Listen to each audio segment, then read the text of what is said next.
Mesdames, Mesdemoiselles et Messieurs, bonjour et bienvenue à vous dans cette nouvelle édition. Voici les principaux titres qui vous seront développés.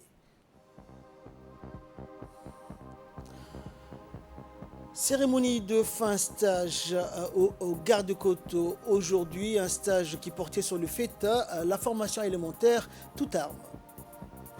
Et en nouvelles du monde concernant la pandémie de la Covid-19, la Floride est devenue le nouvel épicentre de la pandémie aux États-Unis. Bonjour à tous. Le président de la République, Ismaël Omar Guelleh, a adressé aujourd'hui samedi un message de compassion et de solidarité à son homologue Recep Tayyip Erdogan dont le pays déplore un lourd bilan suite à la déclaration d'incendies ravageurs dans plusieurs provinces sud de la Turquie. Dans son message, le président Guelleh a, au nom du peuple et du gouvernement djiboutien et en son nom personnel, exprimé ses condoléances attristées au président Erdogan et à l'ensemble du peuple ami turc. Nous sommes d'autant plus compatissants avec la nation sœur de Turquie qu'elle endure aujourd'hui une tragédie nationale où des incendies ravageurs ont fauché la vie à plusieurs personnes et causé d'importants dégâts matériels et économiques dans de nombreux villages, décimés, des écosystèmes forestiers consumés, ainsi que d'importantes autres pertes composées de bétail et de récoltes agricoles, a écrit le président Guelleh. Nous souhaitons rendre ici un hommage appuyé aux autorités turques qui, à travers une prise en charge rapide des populations riveraines des lieux d'incendie et une circonscription optimale des feux ont évité à leur pays d'expérimenter un bilan éminemment encore plus tragique, a-t-il poursuivi. Nous formons le vœu d'une maîtrise définitive de la situation et a également noté le chef de l'État qui a imploré Dieu Tout-Puissant d'épargner à la nation sœur de Turquie. En nouvelle nationale à présent, le centre d'instruction navale de la garde-côte situé au camp de Doralé a abrité une cérémonie haute en couleur clôturant la formation initiale de type FETA de la promotion 2021 de la garde-côte. C'est sous le patronage du ministre des Infrastructures et de l'Équipement, Hassan Mohamed Ibrahim, et le colonel Waïs Omar Bourré, commandant de la garde-côte, a eu l'honneur d'accueillir des invités civils et militaires, parmi lesquels l'ambassadeur du Japon à Djibouti, de Djibouti donc au Japon, Hassan Saïd Kherré, directeur général de la sécurité nationale, le général de corps d'armée Zakaria Cheikh Ibrahim, chef d'état-major général des armées, le général de brigade Tahir Ali Mohamed, chef d'état-major de la défense, des représentants des forces de défense et de sécurité djiboutiennes, des représentants des forces armées des pays amis stationnés à Djibouti, ainsi que des membres de la société et certains des parents des jeunes stagiaires. C'est un jeune stagiaire représentant la promotion 2021 qui a pris la parole donc dès le début de la cérémonie dans une cour d'allocution où il a eu l'occasion de revenir sur 5 mois de stage intensif durant lesquels ils ont acquis les connaissances nécessaires pour intégrer le service actif au sein de la garde-côte djiboutienne.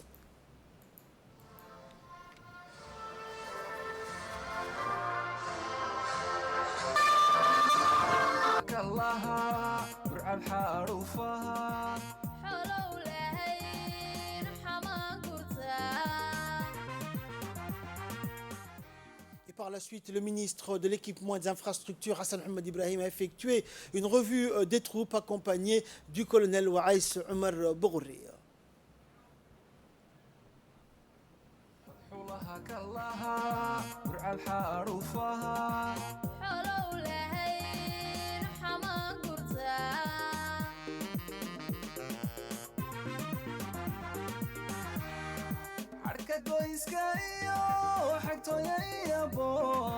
عمولي ركاب ينوح على شجره صحيتيو حبها تلقى حسلوني فوقا درسكو وحناي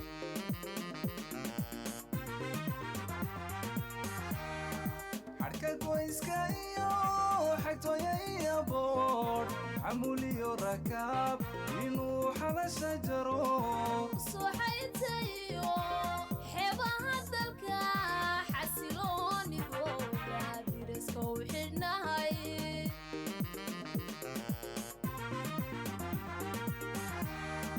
ماريو كما حدو وحن حاحديو دحنتو حميلي حقيا مسؤول الكياغا سيديو حنانيا علمنا حكومة نحيي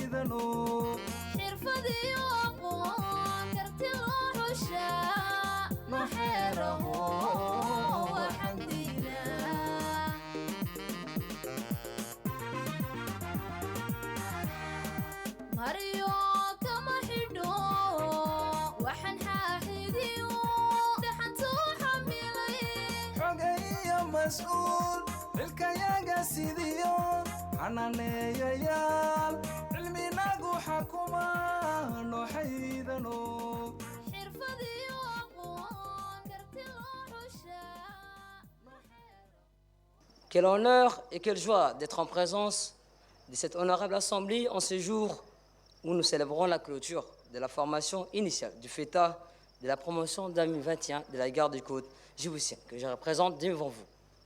Nous voici après 4 mois de dur labeur, de persévérance, d'endurance, de discipline et de concentration. Heureux et fiers d'avoir mené à terme notre formation initiale et prêts à rejoindre le service effectif au sein de la garde-côte djiboutienne. Nous avons dû aussi pu comprendre la différence entre notre vie d'avant et celle d'agent au service public et de la nation. Les connaissances en combat, armement et les connaissances spécifiques au métier de la mer nous ont été inculquées dans le but ultime de répondre avec professionnalisme et abnégation aux tâches qui nous en seront confiées. Et dans son allocution, le colonel Waïs Omar Bogoré, commandant de la garde-côte, a pris la parole donc et est revenu en détail sur l'importance de cette formation. On l'écoute. C'est un grand honneur de vous accueillir ce matin au sein du centre d'instruction navale de la garde-côte djiboutienne. Pour la cérémonie célébrant la fin de promotion initiale d'une durée de 5 mois, dont ont bénéficié les jeunes recrues de la promotion 2021 au sein de la garde-côte djiboutienne. Il s'agit de la première promotion accueillie par les centres depuis la création de ce centre par Son Excellence, Monsieur le Président de la République, chef de gouvernement, chef suprême des armées, au 3 décembre 2020. Il s'agit d'une formation initiale particulière avec un effectif de plus de 900 jeunes recrues, hommes et femmes. Il s'agit de la promotion de la plus importante d'intégrer à la garde-côte djiboutienne depuis la création. Mais faire face à cette situation inédite et mettre en place des solutions a été aussi le témoignage de la maturité de la garde-côte djiboutienne qui a démontré de manière définitive disposer d'une autonomie matière de formation de base sans oublier le soutien des forces armées djiboutiennes qui a donné beaucoup de soutien pour réussir cette mission. Nous avons récolté les fruits d'un investissement particulier du gouvernement djiboutien sans relâche que nous avons entrepris afin de renforcer les capacités de formation interne au sein de la garde-côte djiboutienne dans le but ultime d'une autonomie de ce domaine maritime.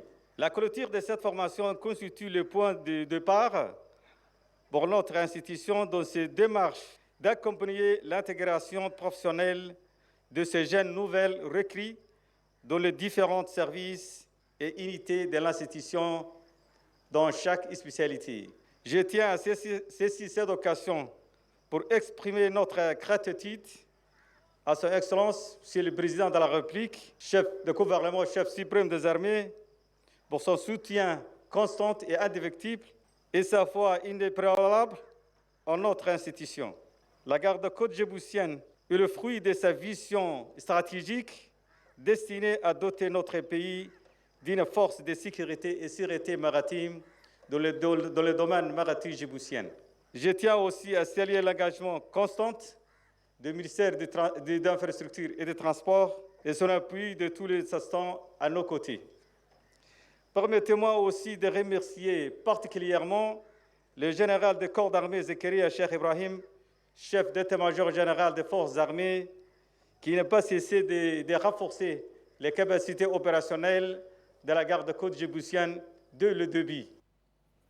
Et de son côté, le ministre des Infrastructures et de l'Équipement, Hassan Ahmed Ibrahim, a clôturé la séance des discours et a souligné dans ses propos que l'achèvement de cette formation va doter la garde-côte djiboutienne d'un effectif professionnel capable de répondre aux missions assignées à cette institution.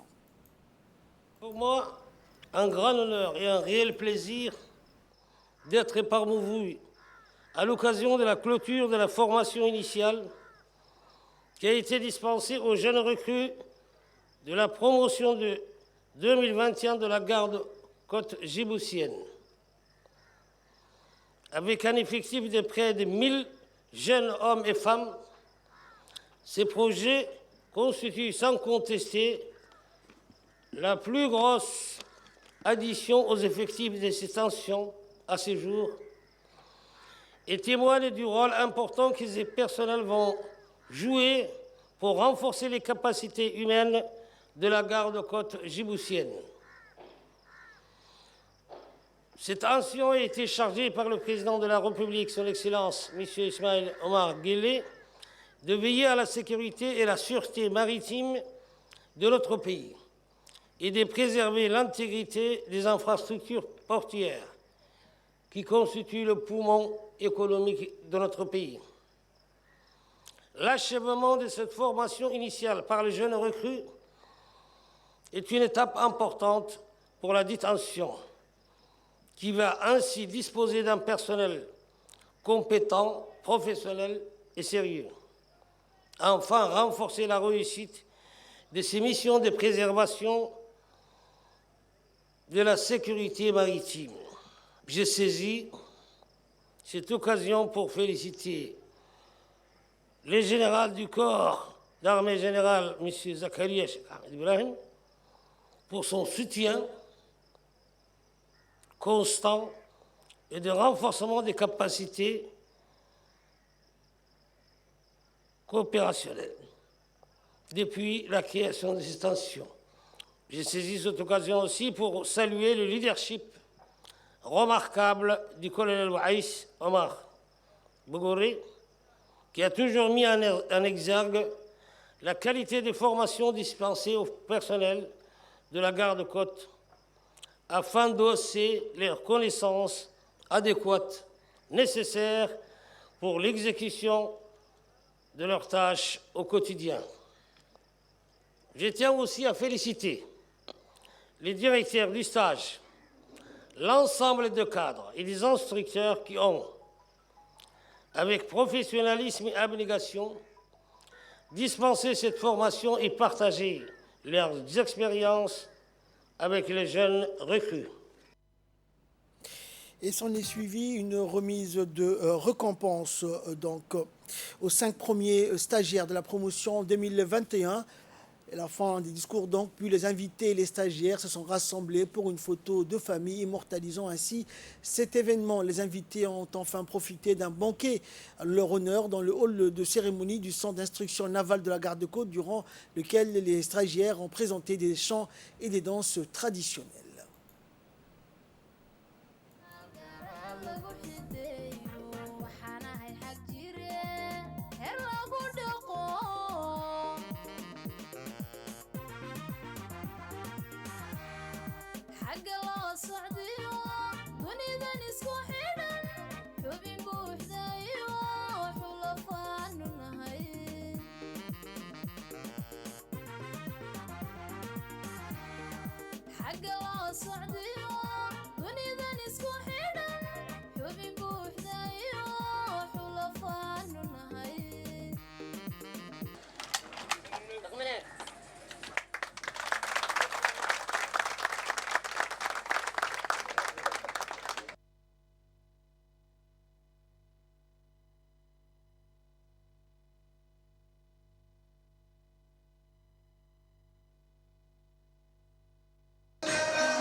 مسؤول xilkayaga sidiyo xanaaneeyayaal cilminagu xakuma nooxaydano xirfadiyo aqoon karti loo xushaa noo xeeraho alxamdulilah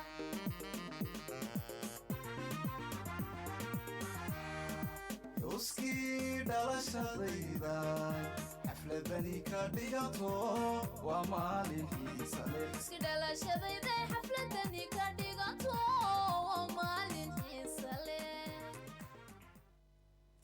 Et dans l'actualité nationale, toujours, la ministre de la Jeunesse et de la Culture, Ibo Moumin Assoué, s'est rendue vendredi dernier dans la région d'Arta.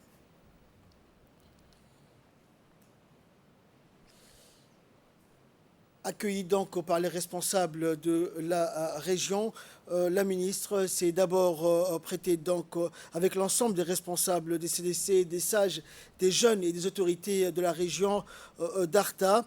Un rappel donc sur les attentes des MJC, du MJC, le ministère de la Jeunesse et de la Culture, nonobstant les divers lots d'équipements qui y sont acheminés quelques jours plus tôt. Dr Hibo a appelé donc les jeunes et les représentants de la communauté durant cette soirée qui a été organisée en son honneur à préserver ces équipements et à en faire bon usage, tout en insistant à donner donc au CDC sa véritable vocation originelle, intégratrice, un outil de transmission de valeurs républicaines et culturelles et d'insertion socio-économique inclusive. Ce faisant, donc, c'est sous une fine pluie et la fraîcheur propre à Arta que se sont déroulées après l'interprétation de l'hymne national, les danses modernes et folkloriques, des sketchs, des expressions humoristiques présentées par les jeunes des CDC d'Arta, de Wéa, de Karta et d'Amerjog en compétition sous les tonnerres d'applaudissements d'un public venu nombreux pour soutenir les troupes en lice, et ce devant le jury en présence de la ministre de la Jeunesse et de la Culture, Hibo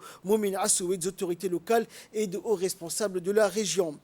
Et toujours dans la journée de vendredi, dans l'après-midi, la ministre de la Jeunesse et de la Culture, Dr Hibo Moumin, à la tête d'une importante délégation, s'est rendue donc dans la région d'Arta, notamment sous le mont Ougoul, notant la présence des membres du jury donc en prévision de la première étape de présélection dans les régions dans le cadre des compétitions culturelles estivales inter-CDC qui se sont déroulées donc vendredi soir au Centre de développement culturel d'Arta. La ministre et les collaborateurs qui l'accompagnent ont été accueillis par le préfet de la région, Mohamed Cheikho, le président du conseil régional, Ilmi Bouh, les élus, le président de la jeunesse, plusieurs autres représentants. Et la ministre a remercié les autorités et les jeunes et les populations de la ville, chef-lieu de la région, pour son accueil et son hospitalité.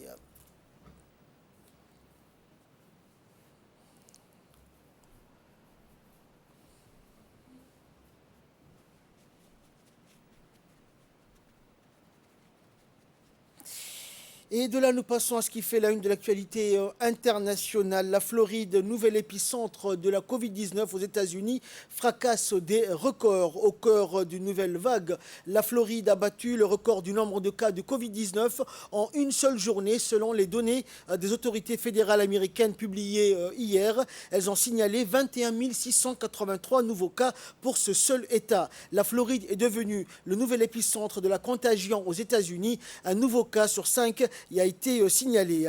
Les données ont été publiées sur le site internet des Centres pour le contrôle de la prévention des maladies. Elles démontrent la vitesse à laquelle la maladie se propage dans l'État. La veille, ce sont 17 334 nouveaux cas qui avaient été signalés. Le nombre d'hospitalisations approche les sommets atteints lors de la vague de l'an dernier. Des chirurgies seront reportées donc pour libérer des lits pour les nouveaux malades. Le précédent record établi le 7 janvier était de 19 334 nouveaux cas. Et enfin, incendie en Grèce dans les Péloponnèse. Une dizaine de maisons ont été brûlées. Une dizaine de maisons brûlées et 5 personnes ont été blessées dans un important incendie de forêt dans le nord-ouest de la Péloponnèse, près de la ville de Patras, selon un bilan provisoire de la protection civile grecque. 5 villages ont été évacués en raison de cet important feu qui s'est déclaré par des températures caniculaires. Quelques 145 pompiers, 50 camions, 8 avions bombardiers d'eau et des hélicoptères ont été mobilisés pour lutter contre contre ce feu dans la région de Zeria. Selon les pompiers, la Grèce fait face à une nouvelle vague de chaleur depuis vendredi, avec des températures oscillant entre 42 et 44 degrés Celsius. Et en juillet 2018, 102 personnes avaient trouvé la mort dans la ville côtière de Mati, près d'Athènes, le pire bilan provoqué par un incendie dans le pays. C'est ainsi que prend fin cette édition. Merci à vous de l'avoir suivi. Excellent après-midi sur Télé Djibouti.